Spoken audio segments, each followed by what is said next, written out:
Who can help me take care of my Tamagotchi? Technology has this weird behavior. It comes at you in fads, it kind of disappears, and then if you're lucky, it comes back again. Gartner calls this the hype cycle. So it's not surprising that people are wondering if Metaverse is all hype or is it here to stay? Zuckerberg famously came out and said Metaverse is like this virtual space where people could work, make friends, socialize, interact, and so on. This is not new to us. We've seen this. For the last 2 years, we've sang happy birthday, we've emoted with people, we've seen people go through emotional experiences over Zoom. So we have interacted online recently. As early as 2003, we had Second Life, where people had avatars, make friends, share content, interact, listen to concerts, watch movies, all on Second Life. That didn't last very long. Most of Second Life is kind of gone. However, this time, I believe things are slightly different. What's different now, though, is that Metaverse suddenly has momentum. For a platform to work, one needs players and critical mass. When Facebook, a $500 billion company, decides to change its name to Meta, we know something here is serious. Soon after, Microsoft comes and says they're betting on Meta and with their mesh. Samsung goes and buys real estate in Meta. Nike is getting in on the NFT craze, filing several trademarks for virtual goods. Nike buys out artifacts so that your avatars can have designer sneakers.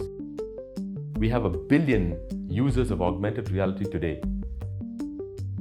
Roblox, the video game company, has about 43 million daily users. So we're already there. The question is putting it all together.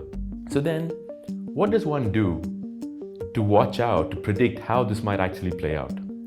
I think there are 3 things to watch out for. One is we follow the money.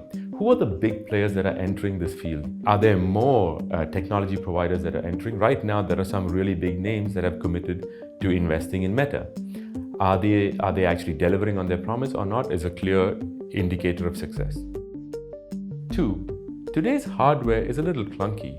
The VR glasses, the gloves that you wear, they're not exactly user-friendly. Meeting Metaverse is fun if you don't do it for 4 hours on end. That was so much time in avatar meetings. My eyes hurt and my head hurts. Technology capability has not been uniformly distributed across the world. We've always had the digital divide. It's likely that if the metaverse depends on improvement in hardware and software, this divide is going to get worsened. However, access to devices that can give you entry into this extended reality are actually getting easier and cheaper. The third aspect that might predict success is to look for genuine use cases. Today, one of the critical use cases that makes sense for the metaverse is learning and education. Now here, the countries that have been not on the favorable side of the digital divide have an option or have the opportunity to get access to high quality learning and training content through the metaverse. In a recent report from Accenture, they talk about information that's learned online kind of having only a 70% success rate in about 24 hours. An extended reality or an immersive reality version of education might actually improve the effectiveness of online education as well. So to summarize, if one were to look out for what might predict success on the metaverse, it's a combination of following the money, looking at which big brands enter the space, following the advances in hardware and software, is it getting more user-friendly? And the third is to look out for genuine use cases like learning and training or education in general.